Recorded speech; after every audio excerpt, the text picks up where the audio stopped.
This is the Ruckus and The Menace Sports Podcast. Oh no! We suck again!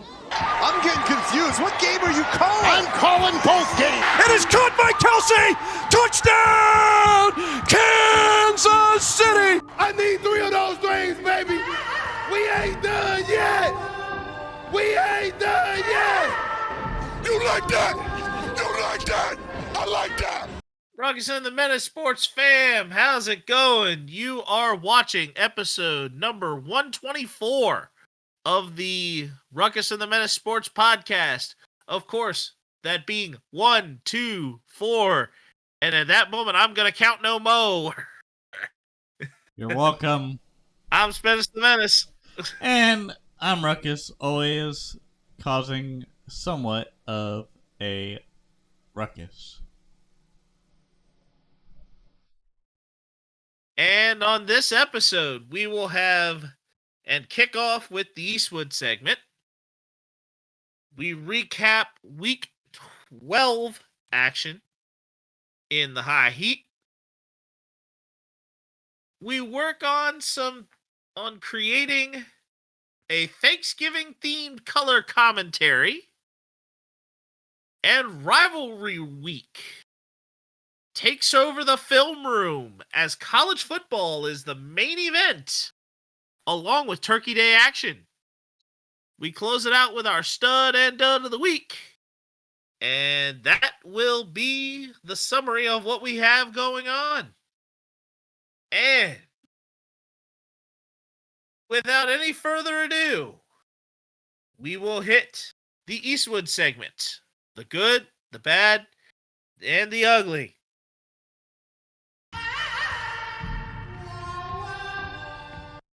All right. What is good in sports this week, Spence?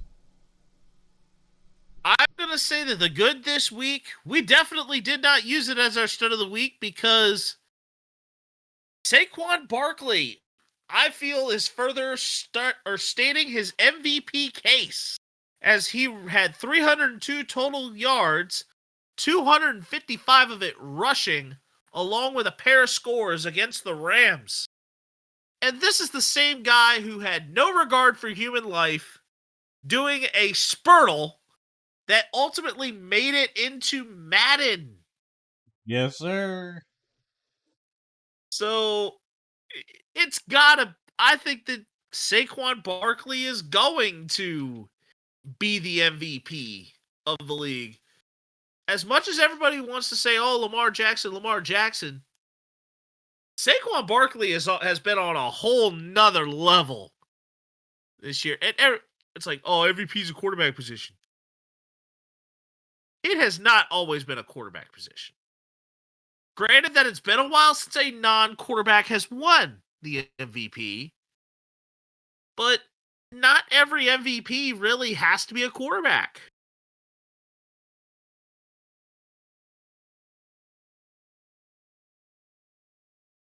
And I think we got to move right into the not so good this week before we just rant too far along on this. That's for sure.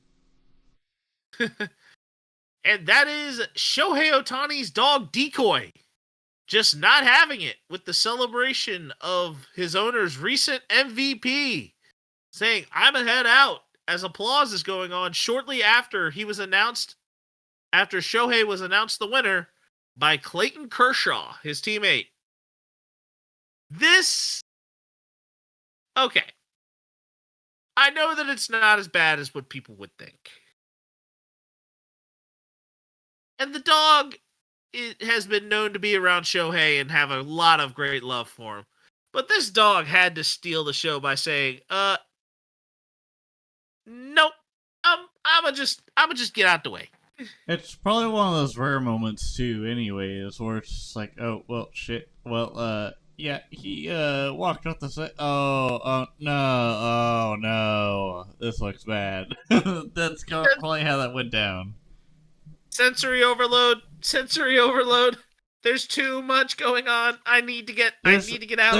There's flashing lights and humans everywhere. I don't know which one to lick more than the other one, beside you, but here we are. Spinal!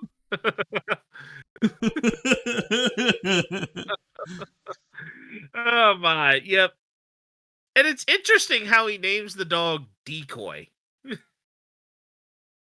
I mean, maybe he It's needs just a decoy later. I mean, his decoy before his dog was probably his former speaker or whatever. But we'll wow. talk about that another time and another day. I think we've handled that. I think we've gone far enough on that one.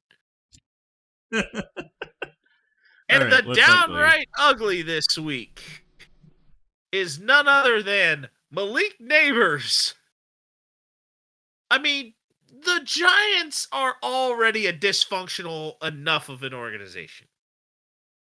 But Malik Neighbors pulled the whole Kobe Bryant, y'all playing soft like Charmin bit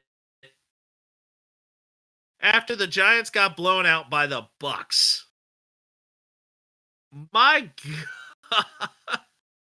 Is The he Giants more blind than the one cornerback or secondary guy for the Bears was like 3 weeks ago, where he was like hesitating or making a taunt or whatever, and then Tyreek Stevenson. yes, sir. Oh no, I think Malik Neighbors. He's pulling a whole man. I'm sick of this. I'm sick of losing. It's not. It's not the quarterback. It's honestly, I think Malik Neighbors is throwing Daboll under the bus. That and And he at and this neighbors point right now, dude, neighbors want some gapagool too with that. and unfortunately, right now for the Giants organization, it's not necessarily a beautiful day in the neighborhood. And Malik does not necessarily want to be Brian Daboll's neighbor, as I think he was also calling for Daboll's head as far as him being fired. Maybe Which, neighbors is in the Sopranos crowd where he's going, where whenever you wake up you hear, "Woke up this morning, got yourself a gun, dun dun dun dun," like in the Sopranos. but then I'm also going to throw on that Malik Neighbors may have a point in saying that he is trying to pull like a good neighbor, State Farm is there. And not when maybe that find his own way neighbor's of got a gun. What is it with you and running into a whole bunch of things with firearms? Well, I just basically it's called The Sopranos, and if you haven't watched it, it's a great show, HBO. Not a plug on this podcast or anything, but I just think it was funny talking about Tommy DeVito being Italian, and Baker Mayfield doing his "Grazie, grazie," and then seeing all the memes from the Sopranos fan pages. Hey, we gotta You're talk. welcome. We were talking about that later. That I was know, supposed to be but something later. I didn't steal it entirely. You stole my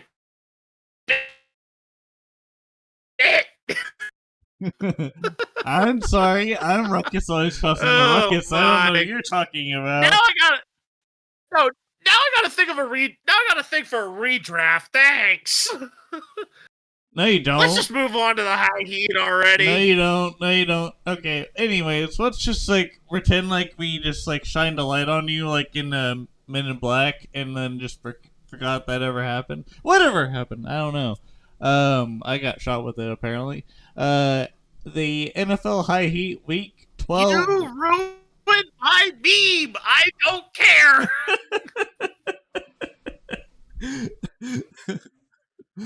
Okay, Broncos Steelers. Broncos 20 or not Broncos. Browns 24, Steelers 19. Shut up. God damn it, we gotta keep it in there. We gotta keep this in there. That's karma for ruining my meme, and it happened instantly. I wouldn't say instantly, but anyway. It was rather instant. Get Not off like, me! not like ramen. Anyway. Okay.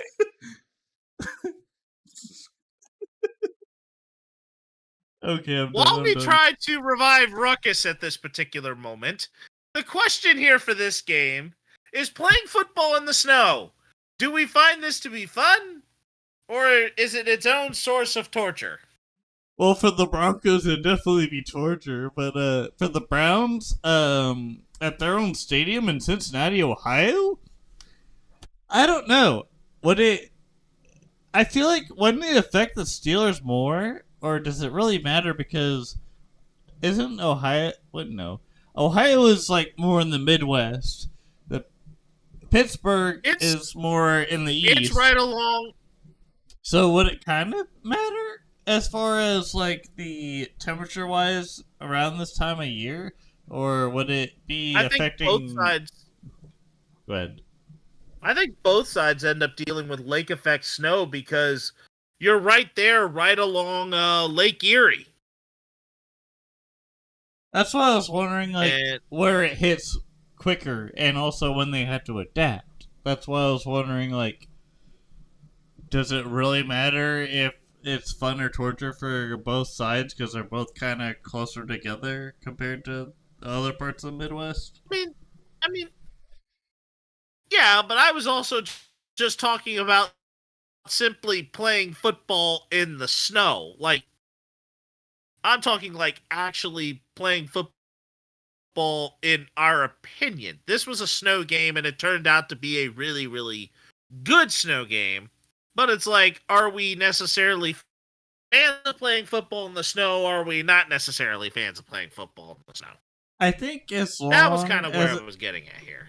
okay, to answer that question, I think as long as it's not like how cold it was during the Dolphins Chiefs game like a year ago,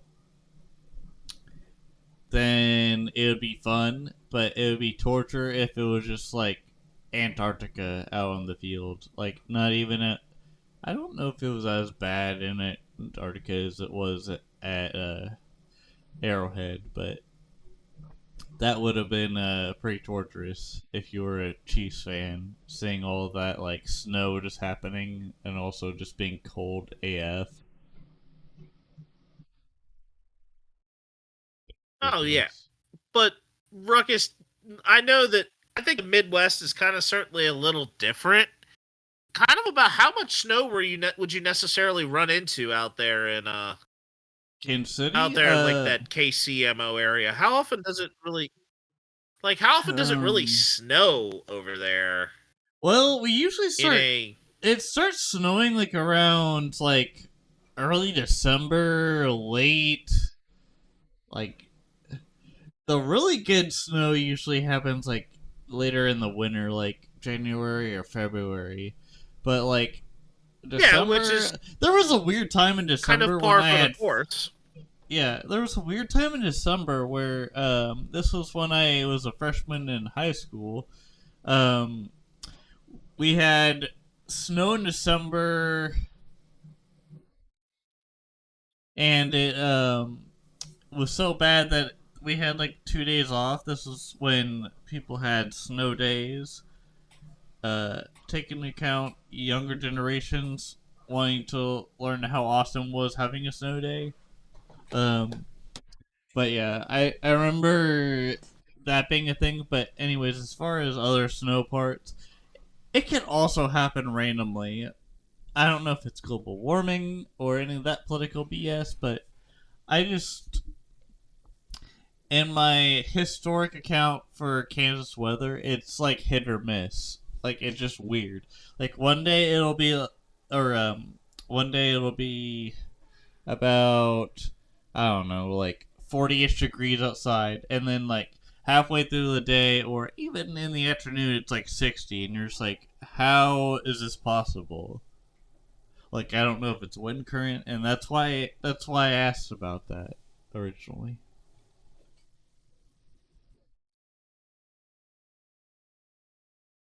Yeah. I mean, I will say this. Being a little bit further up the mountain, like a little bit further up the mountain and kind of off on the East Coast, yes, we definitely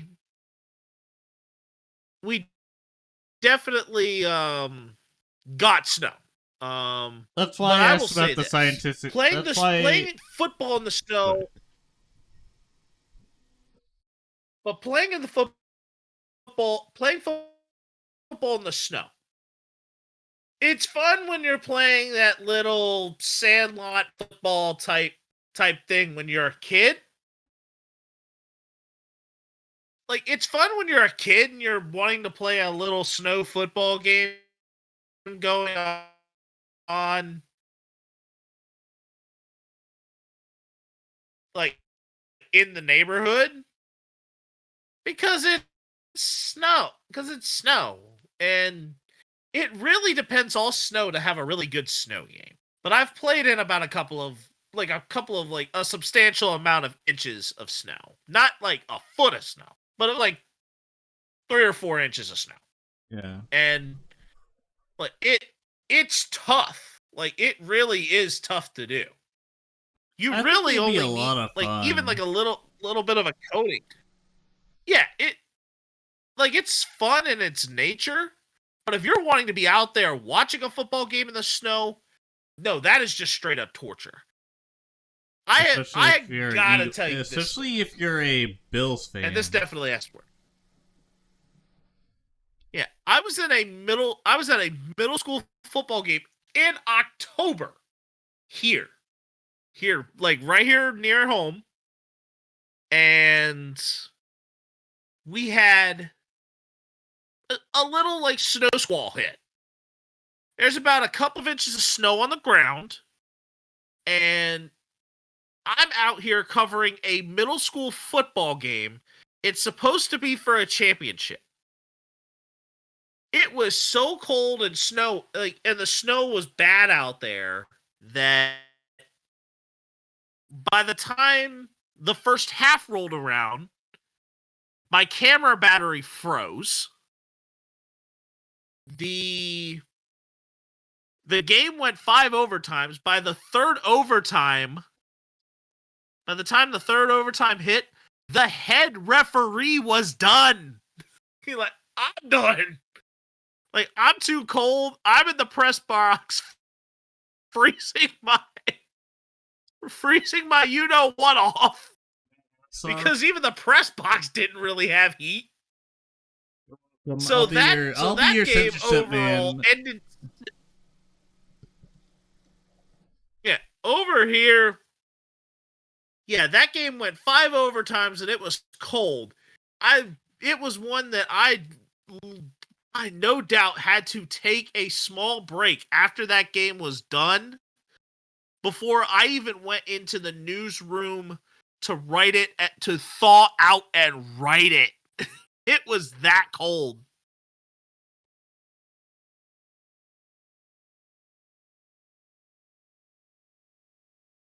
So yes, playing football in the snow is fun. Going out and having to watch a football game in the snow, no, that's just straight up torture. The next game we're going to have here is the Cowboys and Commanders. Yes, I know. I'm talking about my own team in this case. And the question here is who are you and what have you done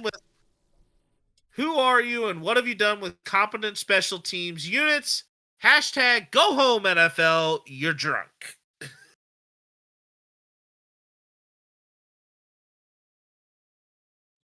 I don't know what to say about this, to be honest with you, because of the fact that Spence, this is your segment, and I'll let you do what you gotta do.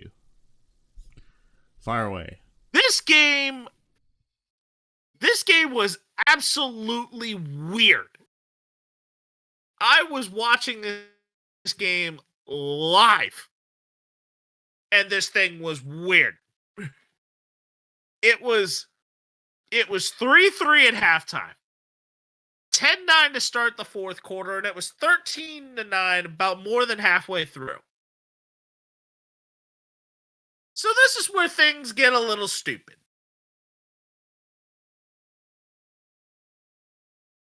a kickoff return. And we got to kind of go in a little bit of a special order here. Because the fourth quarter, let alone the final 5 minutes of the game, was a football game in and of itself.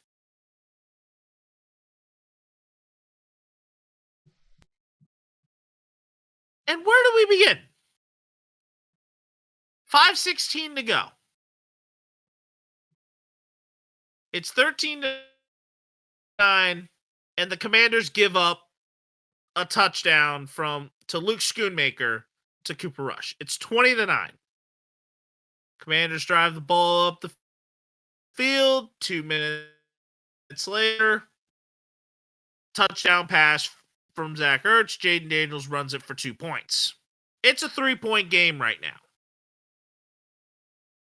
And this is where, and you would think, okay, 2 minutes there, it's like, this is where the game goes completely bonkers.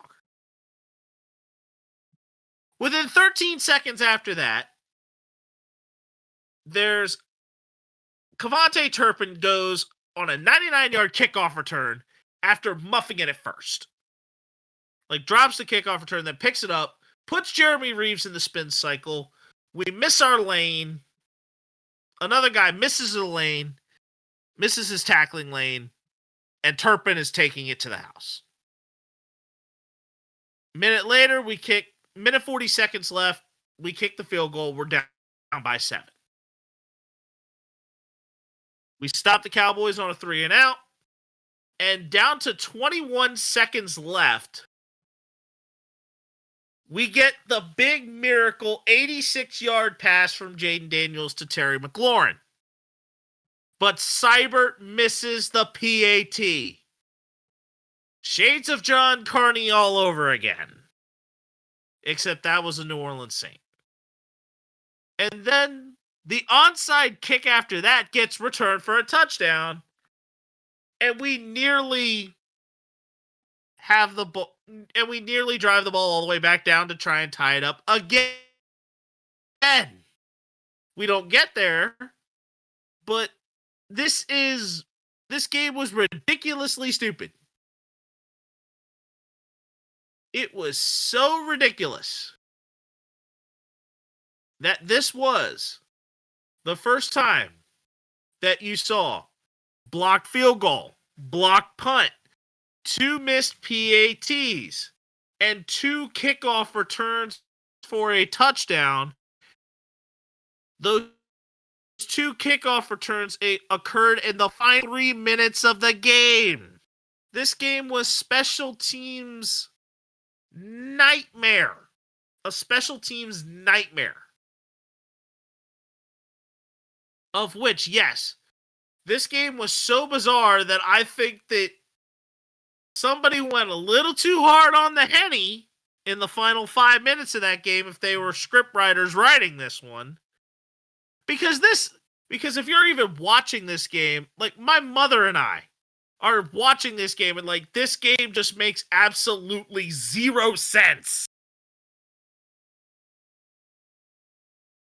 It sounds like they took too many tequila shots, is what happened, and just rolled the dice. Yeah. It was 24-17 scoring-wise in the fourth quarter.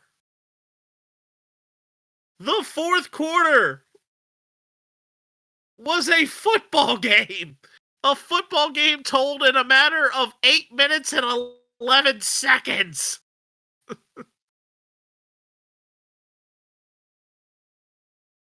So yes, I am saying that this game was ridiculously stupid. And of course, we lose. And of course, go figure, the Commanders end up finding some way to lose it in the most Commanders way possible.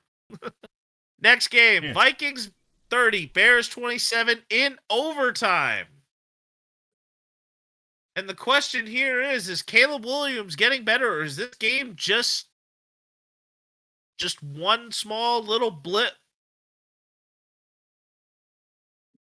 I think Caleb Williams is definitely showing what his true potential is as far as a rookie quarterback and future quarterback of the NFL for the Chicago Bears. I think he is definitely figuring out his true strengths and his true weaknesses early on.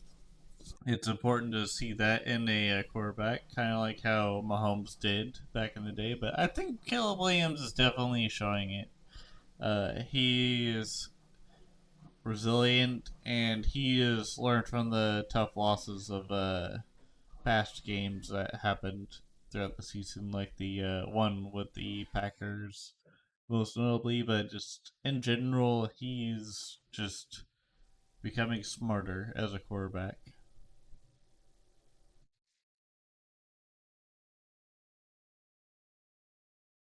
I'm going to say this. I think that Caleb Williams, yes, is getting better. He is getting better.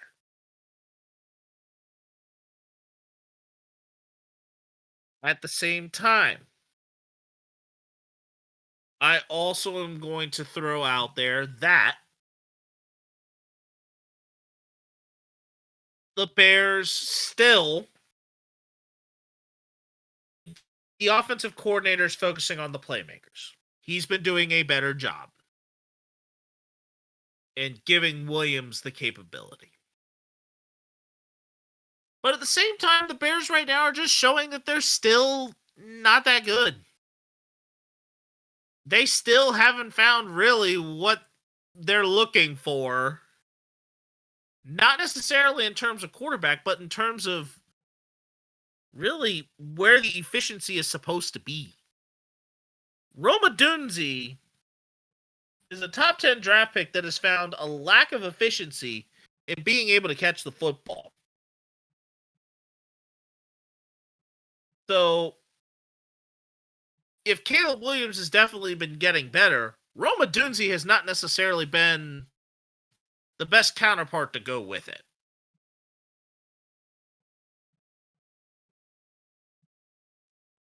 But ultimately, with that, I think that nothing really is going to change in Chicago until Matt Eberflus gets fired. I Simple as that. doubt And that, the but next, anyways. yeah, I'm just saying that I don't think as much change is going to happen until that piece gets put out of the ends up getting removed. Yeah. Okay. The last game we have in the high heat, Green Bay 38, San Francisco 10. And the question is, does who plays quarterback for San Francisco matter more than what we thought it would? Okay, so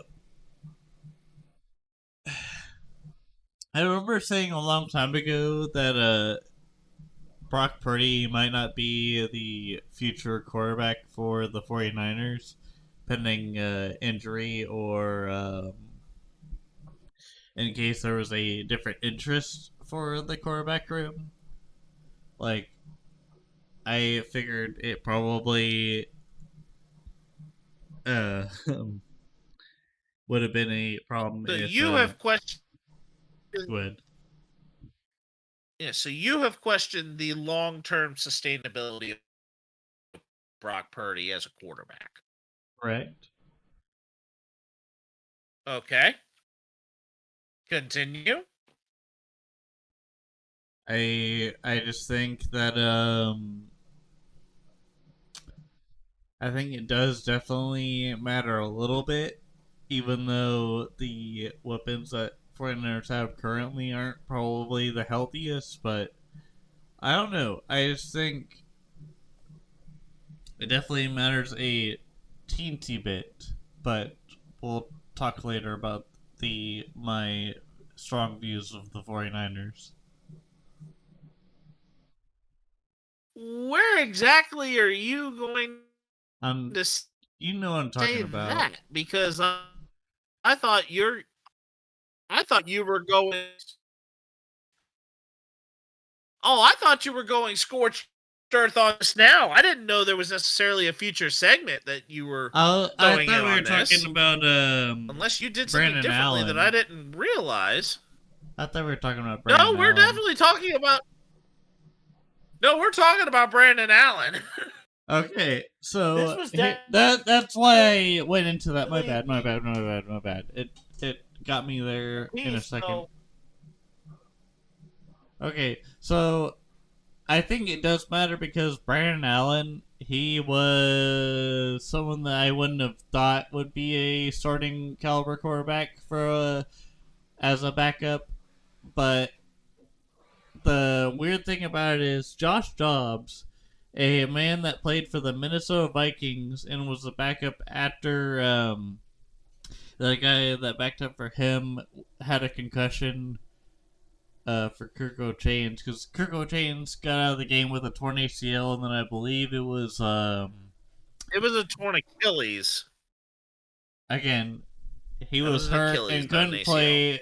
Yeah, he got hit with a season-ending injury, and then a rookie that was supposed to come in after him got a concussion, and I believe it was Josh Dobbs, and Josh Dobbs was like, "Hold my beer, dog! Like, we're gonna go into the matrix." This was system. after he was traded from Arizona, where he was starting for the injured Kyler Murray.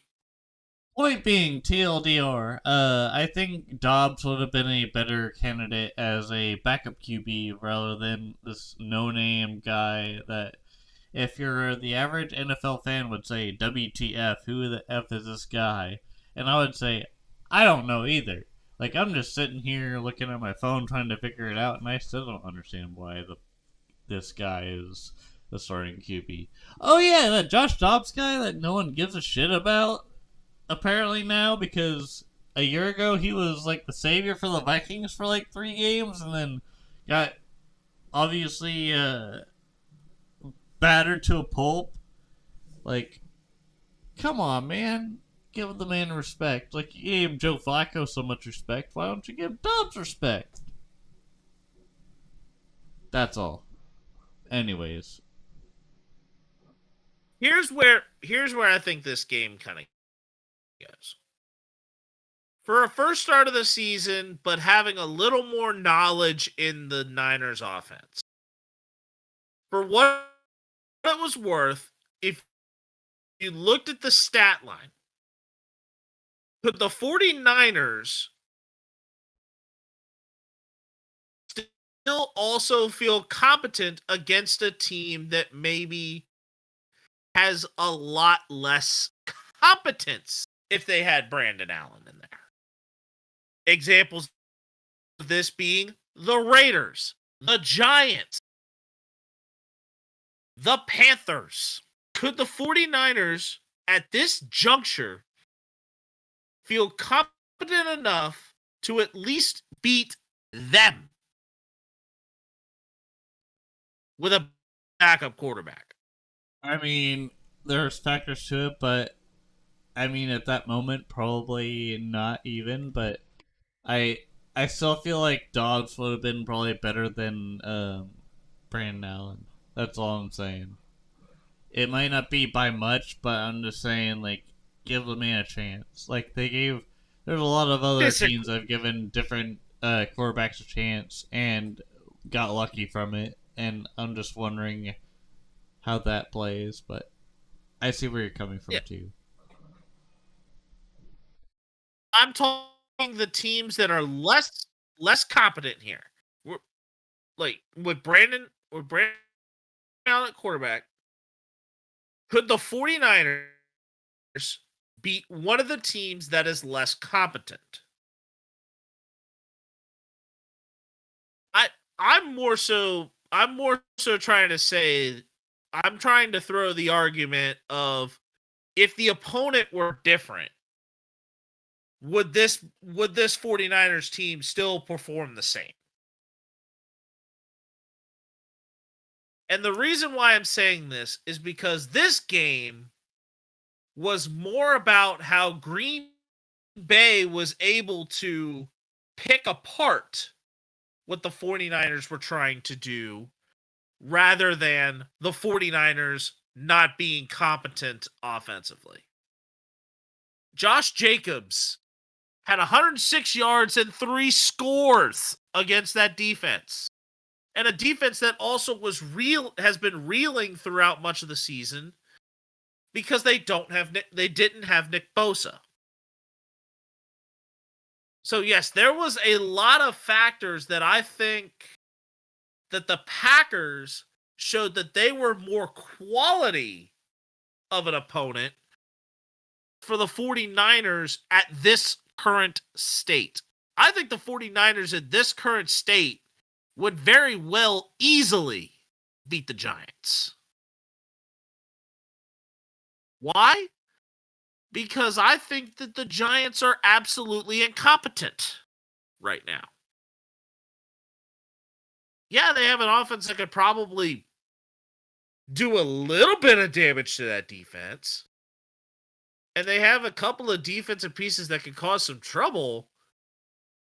But I think that offense is just absolutely at its current state is a shell of itself. And I think that the 49ers, again, the injury bug strikes again, and Christian McCaffrey wasn't really used. Green Bay dominated the time of possession. So yes, I am saying that this game was more about Green Bay than it was about San Francisco and the quarterback issue.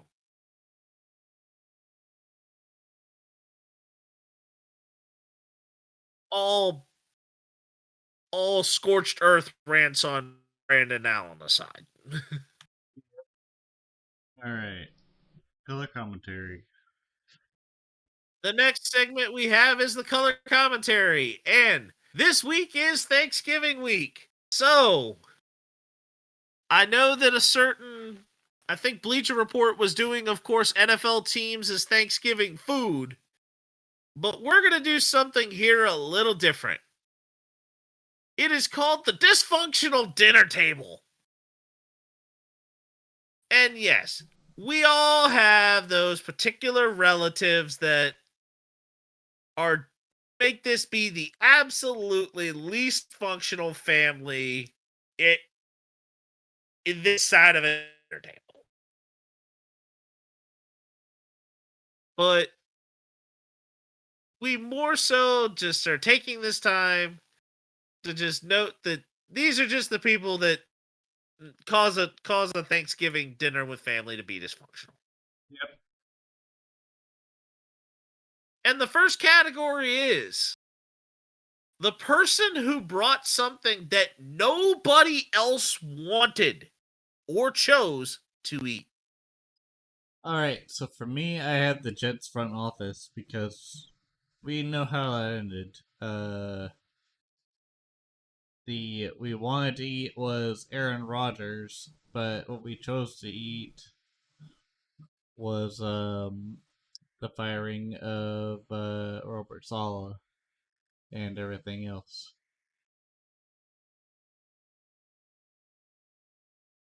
I believe. I am saying the Browns front office. You basically have done the very thing of polishing a turd, putting it in the microwave, and claiming it is hot. All you did was warm it up, but it is still hot garbage.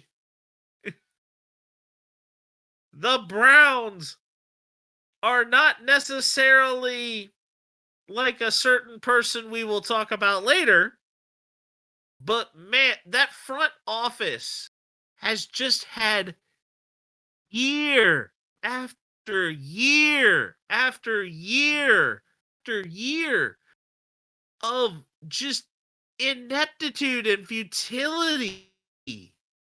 Are there playoff years that kind of happen here and there? Yeah, in a sporadic. But at the same time, especially over these last couple of years, where they decided to just make their bed and lie with it in terms of Deshaun Watson. It just felt like an opportunity gone wrong. They were expecting a competent quarterback, but at the same time, the competence is kind of probably left at the table. And that was just where it stood. Or locked down in this case. Yep. That fan is been clogged. The next one is the person you absolutely do not trust with cooking the turkey. Okay, so hear me out. It's the Dallas Cowboys Stadium maintenance crew with the random beam that just like came out of nowhere, and not in the Randy Orton sense.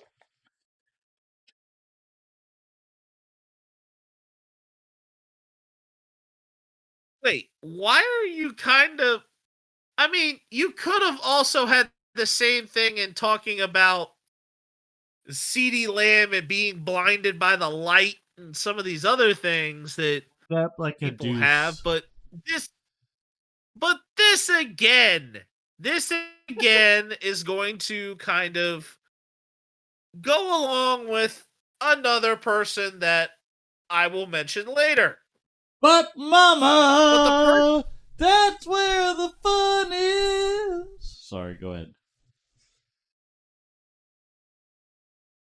As I was saying, the person I absolutely would not trust with cooking the turkey. Many years past, or at least last couple of years past, we probably would have said Russell Wilson. We will not let Russ cook. But I will say right now, with how the Steelers are playing,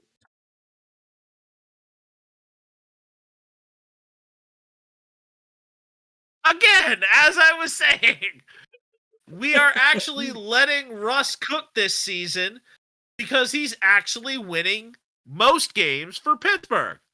Right now, the person I absolutely do not trust is Aaron Rodgers. I'm sorry, but in this case, Aaron doesn't keep messing up. And where I'm going with this, he goes and tears his Achilles. But this is a guy that probably should have hung it up before the Achilles was even torn. Aaron Rodgers was losing relevance. And where do quarterback careers go to die?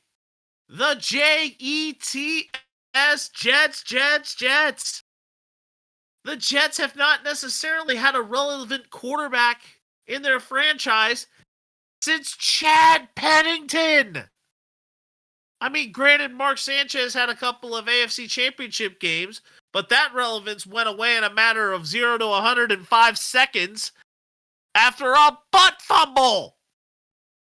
Whole squad on that reel. Chad Pennington was the last truly competent Jets quarterback that you could throw in there. I mean, granted, Brett Favre was all right, but yet there were certain other things that he was doing during his time there in New York that had the wheels fall off there. But we're not going to get to that. Oh, no, not at all, bud. But at the same time, the Jets are just a place where quarterbacks go to die. And they get put out to pasture faster than old Yeller. All right. The next one. The delusional, back in my day, grandfather. Okay, I'll do you one better. Back in my day, we thought a dollar was a penny. Probably about the same. Back in my day, World War II was just a fist fight. It's almost like a Chuck Norris kind of quote there. Anyways, so back in my day, the Giants front office used to be good, and now it's turned to absolute shit. Like Daniel Jones, why the hell did we extend this guy? Because at the end of it, it's just like, well, we could have, extended Saquon, but Daniel Jones is over here like, hey man, like I need money, and you aren't giving it to me, and we're just like, fine, we'll go after the guy that looks like he would whine about that, and then Saquon's like, yo man, what the hell, man, like, I just wanted the bag, and you guys are franchise tagging me, like, what the hell is this shit right here, like.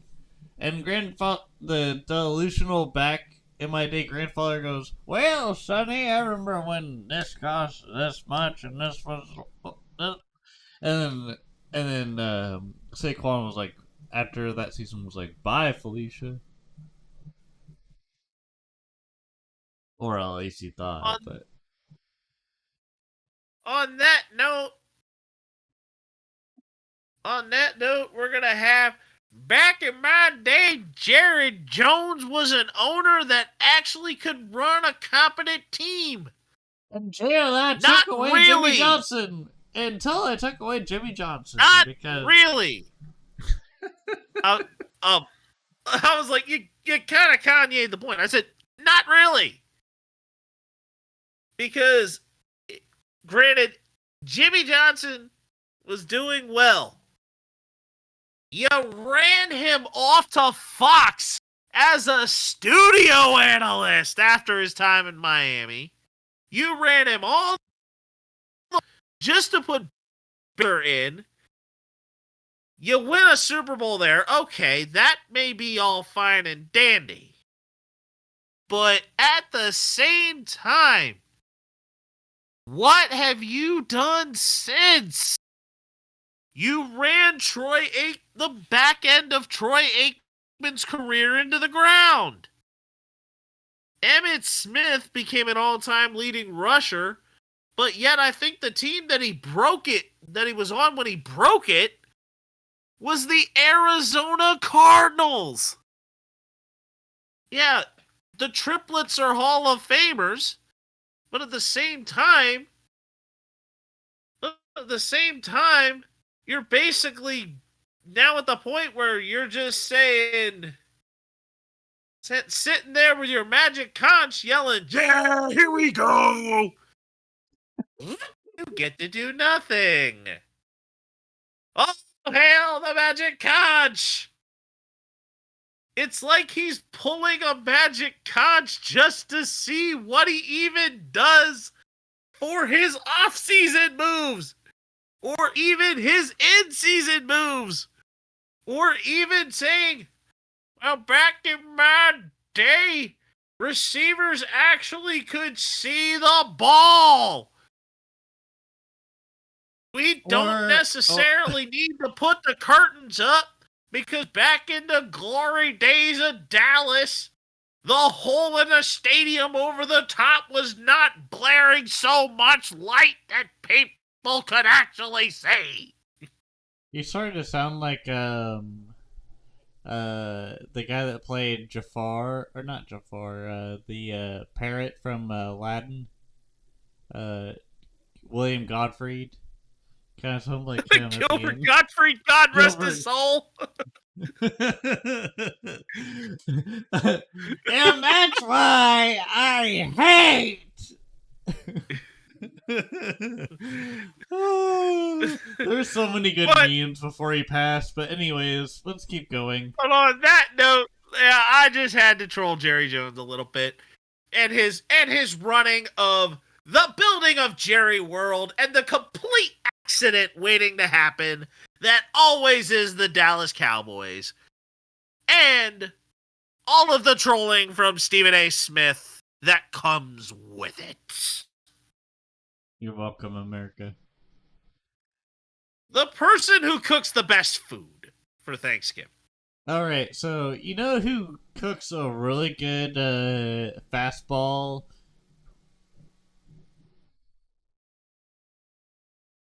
I'm gonna ask that again. Do Do you know who cooks a really good fastball? I think we both got players here who can cook a really good fastball. Well, the one that keeps it in the grill of his glove is a Kansas City Royals legend in the making, and if he isn't, then there's something wrong. A catcher that's been playing since about 2013 and beyond, and is still cooking over there, not showing really any signs of degrading anytime soon. Salvador Perez, playing a mix of first base with catching slash just being a DH, but when it matters, especially in the postseason like he was this year, he was the man with the plan, and also the Roberto Clemente award winner this year. Congrats to Salvi. Anyways, yeah, he's the person that cooks because he's still cooking. He's super hot off the press. Woo! Woo! Woo! Woo! I almost thought you were gonna go, Bobby. Whoa! Whoa! But I don't know what Salvi you're was a good talking pick. about. Whoa! You're okay. But It's all good. I am going to throw out there that the player that I have that's cooking right now is the one who is cooking to historic proportions and has pretty much served up a revolutionary style that has made him a master chef pitching, a master chef hitting, and a master chef on the base path. And that is Shohei Ohtani. He hasn't won a Cy Young, but he's got 2 MVPs and a 50-50 season, the first in Major League history. So, yes, I am more so going with that this dude is straight up cooking this sense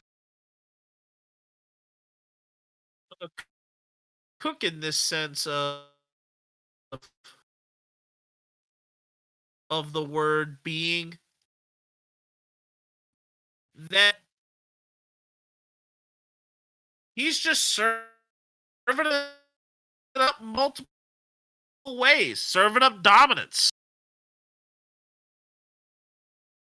And yes, it is at least Michelin star quality as far as the baseball he's been playing. The next one here is the antisocial, always on their phone teenager.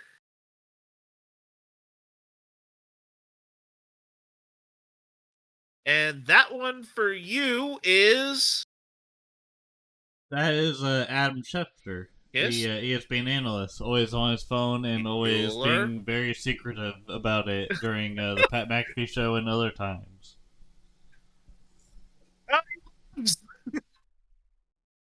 He lives. I'm here. You went pretty I was after letting you. I said I was letting you. Bueller. I was letting you talk about Otani so much, and here we are. My bad. Just letting you have your time. Anyways, go ahead, Spanish. Yep. And my big one here for this is Michael Parsons. Because a lot of people were kind of giving him a hard time, especially while he was on the injury report, for how much he was podcasting as he's doing the Bleacher Report thing. Spending more time on, of course, on the online side of it with the podcast, kind of what we're doing right now, than he was actually playing football for a stretch of it. And what is this guy supposed to be? An NFL defensive end.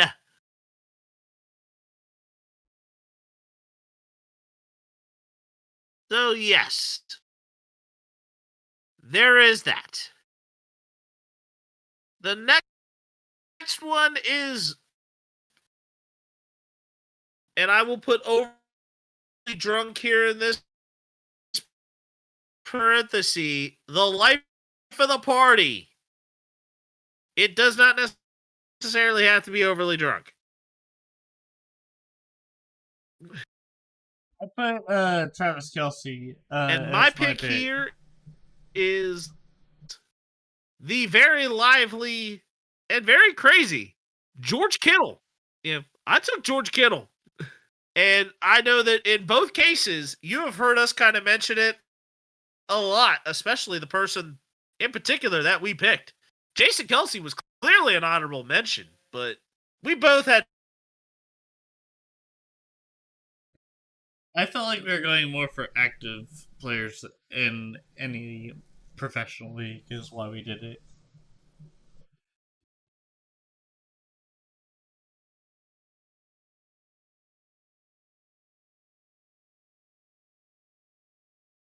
Hello? Yeah, I was waiting on you.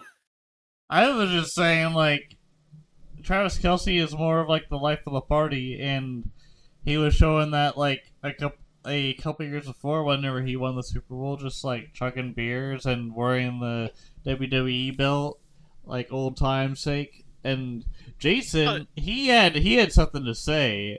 We're go like God damn it! Well, NWA had to say "shika shika shika." I'm not gonna repeat the rest of what the lyrics said for that, but go ahead, Spanish. Yeah, but I will say for me, it was like, okay, George Kittle is just that person. But we're now on the trash talking cousin who thinks they can beat you in video games. I'm gonna say Jamar Chase because he always leads to damn elves. Yeah. Yeah. We don't necessarily need to have Jamar Chase be playing Magic. I don't necessarily think that Jamar Chase would necessarily want to play a mono green deck in Magic the Gathering, because that is a bunch of elves. Dude, my guy looks at Mahomes and he says Burrowhead my ass, or Burrowhead, and then Kelsey's gonna be the one that like demolishes him and says Burrowhead my ass. And of course, where all karma seems to find a way to go, to the Chicago Bears,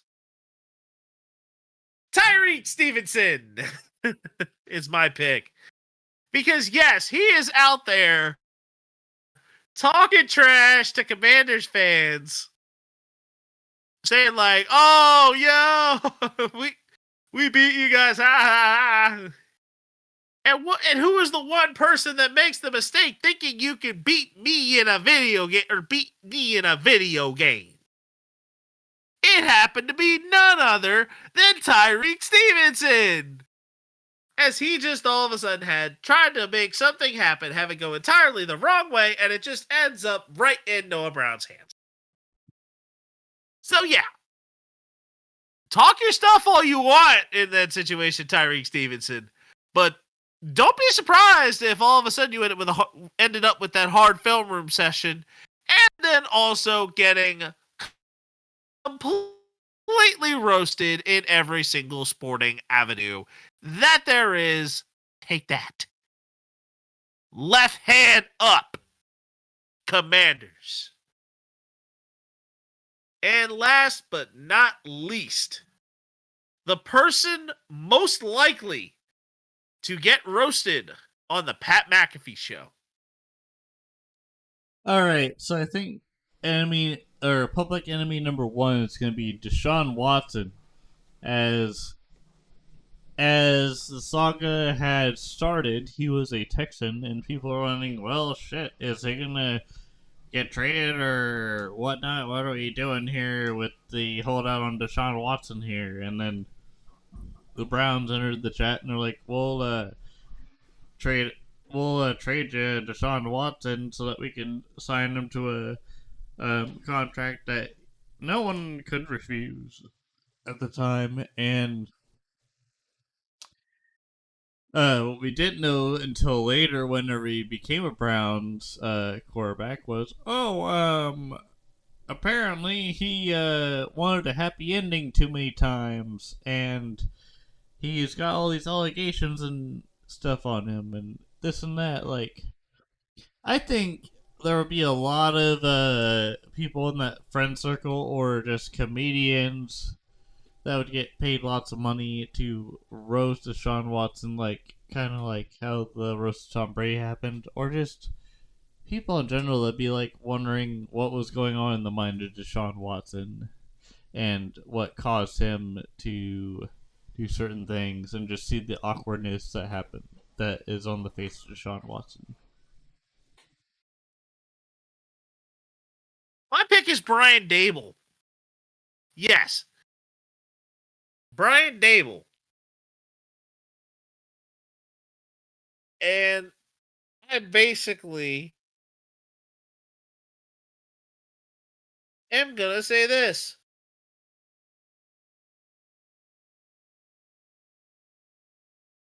Brian Daboll's head looks like something that you would throw in a snowball fight.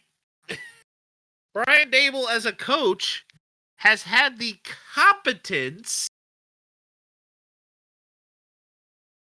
that has matched really what his team's been capable of. He had confidence in a quarterback in Daniel Jones that had about as much support as a house that was built on sand. No wonder why a lot of these teams basically have gone playing against the Giants, and they're over there with a house made out of straw and said, we're going to huff, puff, and blow the house in. And not only did you get the house with straw, but then the house of sticks that was supposed to be the replacement.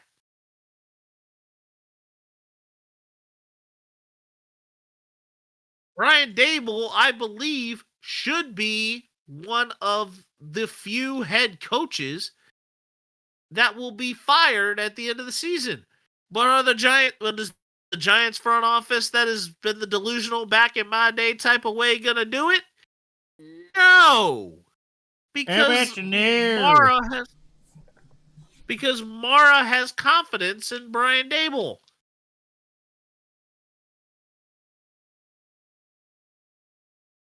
Got this. It's like, you mean you have this confidence in a guy that looks like a washed up Krillin? No. Oh no, you didn't.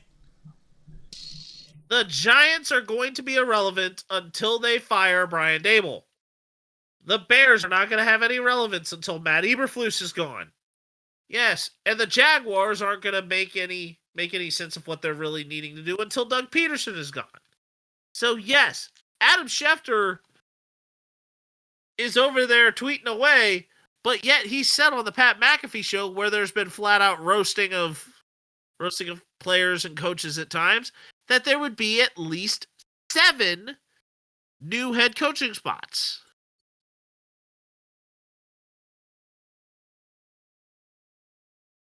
And it's not going to get any prettier for the Giants if they continue this way without firing Brian Daboll.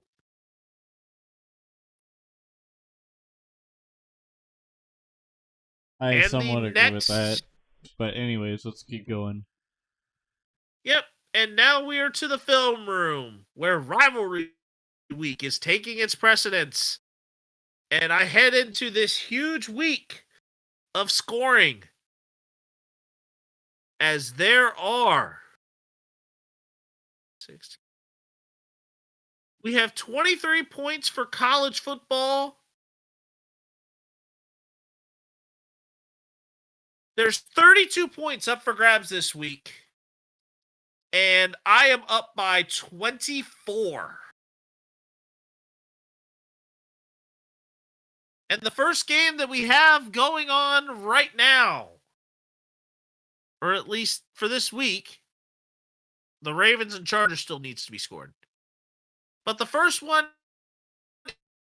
is the game, which though Triple H would have his own feeling of this, you all, myself included, in thinking of it, just lost.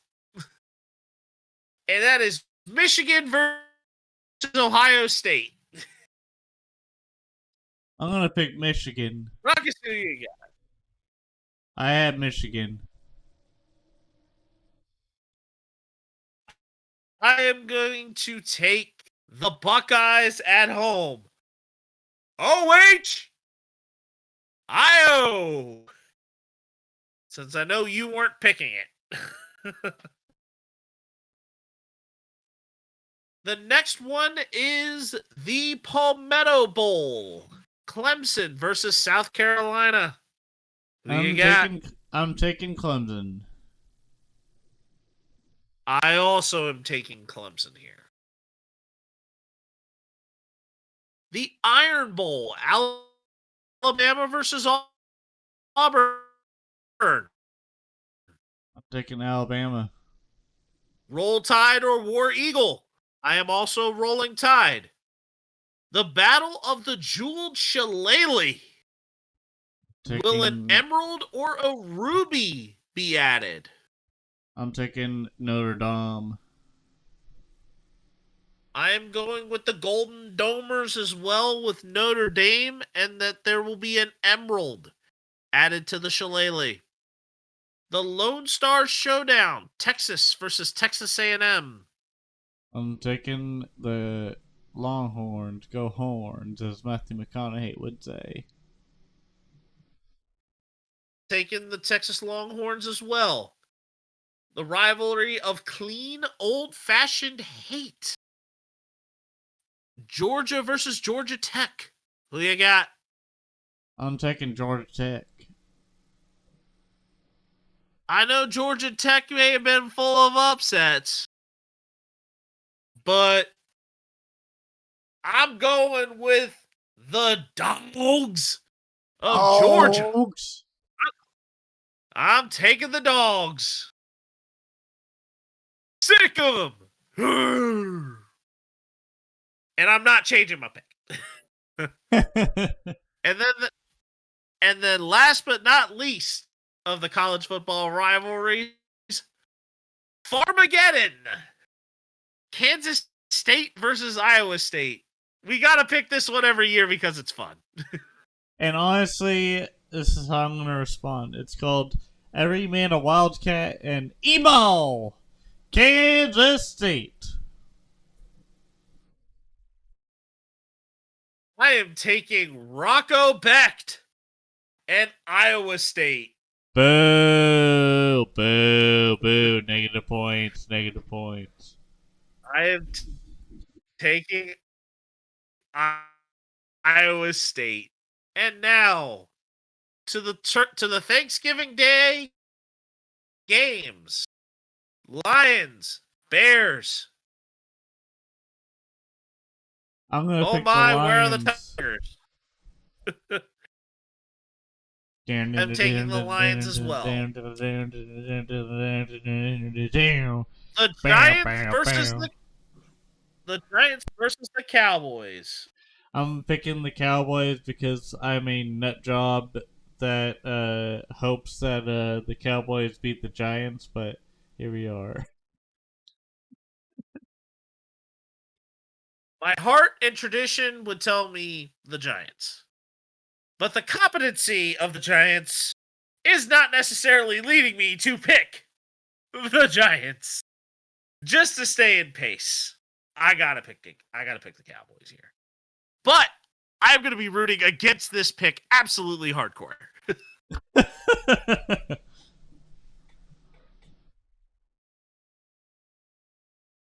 Packers, Dolphins, who you got? I got the Dolphins because I think they will shine bright like a diamond against Packers, and the Packers might have some issues. With what? Issues with Issues just with the fact issues that with what? if the fact that they can't defend a tight end or anything like that on defense, they've just been very raw with it. But I will tell you exactly where I went. Dun, dun, dun, dun, dun, dun. Go, Pack, go! I'm taking the Packers in this one because I think that the Packers defensively, especially on the corners, are going to be able to keep those receivers in check.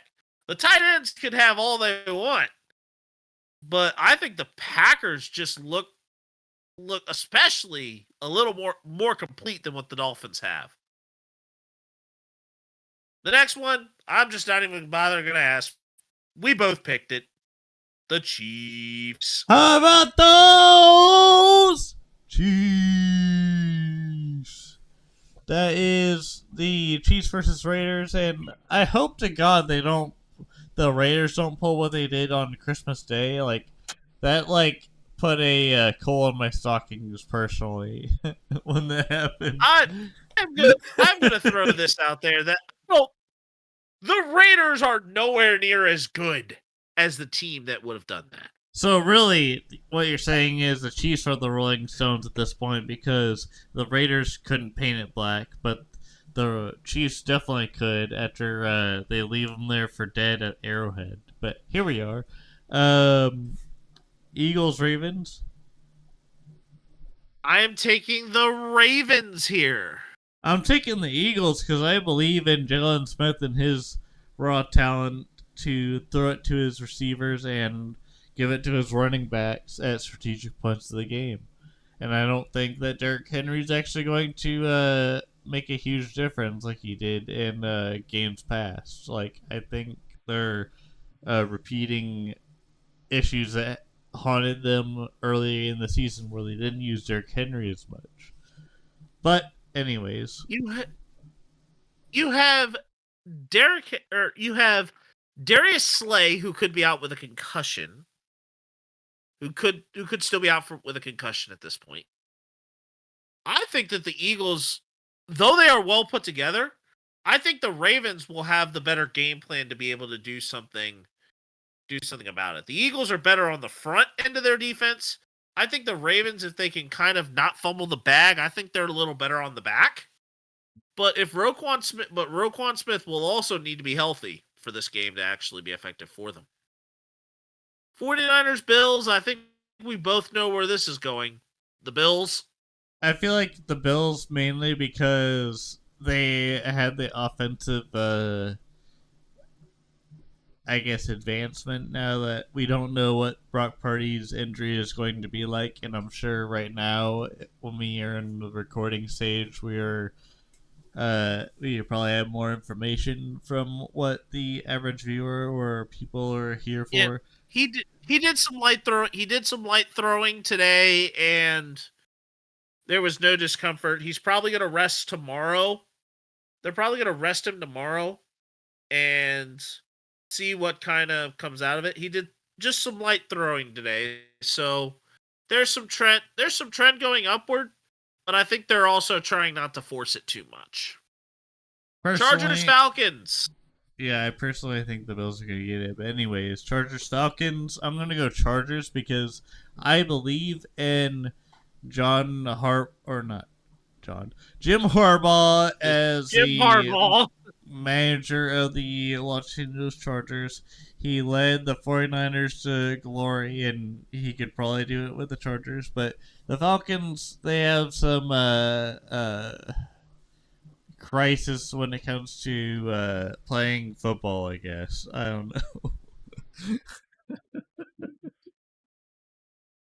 I think the Chargers are probably going to be the more well put together piece because though the Falcons are good, I think the Chargers are probably a lot better than where we thought they were.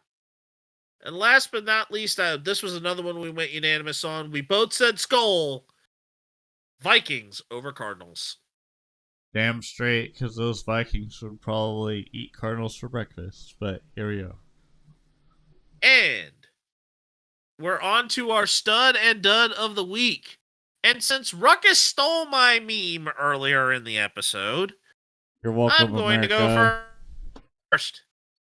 Baker Mayfield is my stud for the week in score tutty, hit opposing quarterback Selly, get asked an interview question about being Italian, and says, I haven't taken a 23andMe test, so I don't know. And it was a very witty and funny response. And my dud was CJ Stroud pulling a Dan Orlovsky by stepping out of the back of the end zone for a safety that sealed the Texans' loss against the Tennessee Titans. Ruckus, your stud and dud of the week. All right. My stud for this week is the Kansas Jayhawks, or KU Jayhawks, ruining the dreams of other Big 12 playoff candidates, which includes the Colorado Buffaloes, the Brigham Young Bulldogs, I believe, or some type of dogs. Cougars. Cougars. They're Cougars. Anyways, and then Iowa State, the Cyclones. Cyclones, yep. They killed the dreams of those playoff playoff berth in a hierarchy set, like the college football playoffs, like the national championship. And Shadur was not necessarily a great character after or during that loss, as apparently he shoved a ref. Yeah, I'm not gonna talk too much about that. Yeah, and then you're done since you kind of already threw the Hard Knocks thing out earlier. I'm sure you already knew where you were going. Okay, so on the Hard Knocks earlier, I was talking about the fact that in the GM room for New York before, it was during the time where Daniel Jones wanted to get extended, but Saquon was coming off a year where he busted his ass and showed why he would be a true running back. And at that time, the GM was like, well, we want to keep Daniel Jones happy, so what do we do? Do we extend Daniel Jones, or do we piss him off by giving the person that actually did most of the effort the actual contract? Oh, wait, we want to sign Daniel Jones? Okay, well, we'll sign Daniel Jones and piss off Saquon, and then 2 years down the line, we'll let him just like go to just coast into free agency. And wait, what happened? Oh, thought the Eagles got Saquon. Well, shit. Well, baby, come back. I don't know. That's just. And Daniel Jones now? Where are they now with it? I think Daniel he's Jones is a free agent. He's still a free agent somewhere. There were sources saying that like he was going to get picked up by a certain number of teams. So is he like kind of like Russell Wilson Part 2? Is he like Russell Wilson Part 2, where you take a contract that a other team is paying for, and then you're like, okay, well, let's wait till he gets the waivers, and then they're like, bam, well, he's gonna punch in the opportunity. Like, here we go. Yep, that's exactly what happened. That is exactly what happened. And on that note, I am going to close off the episode here as just a little bit of a plot twist. And this is it for episode number 124 of the Ruckus and the Menace Sports Podcast. I'm Ruckus the Menace. And I'm Ruckus, always causing a ruckus. And definitely stay tuned for throughout this week, as you will have more from Group of 5 to Natty, Super Bear Run, New Era in Old DC, and next, and it's actually this week. You'll also have a Road to Glory, and that series, as far as the running back would go, is in conclusion. And until the next one, deuces, everybody. See you later.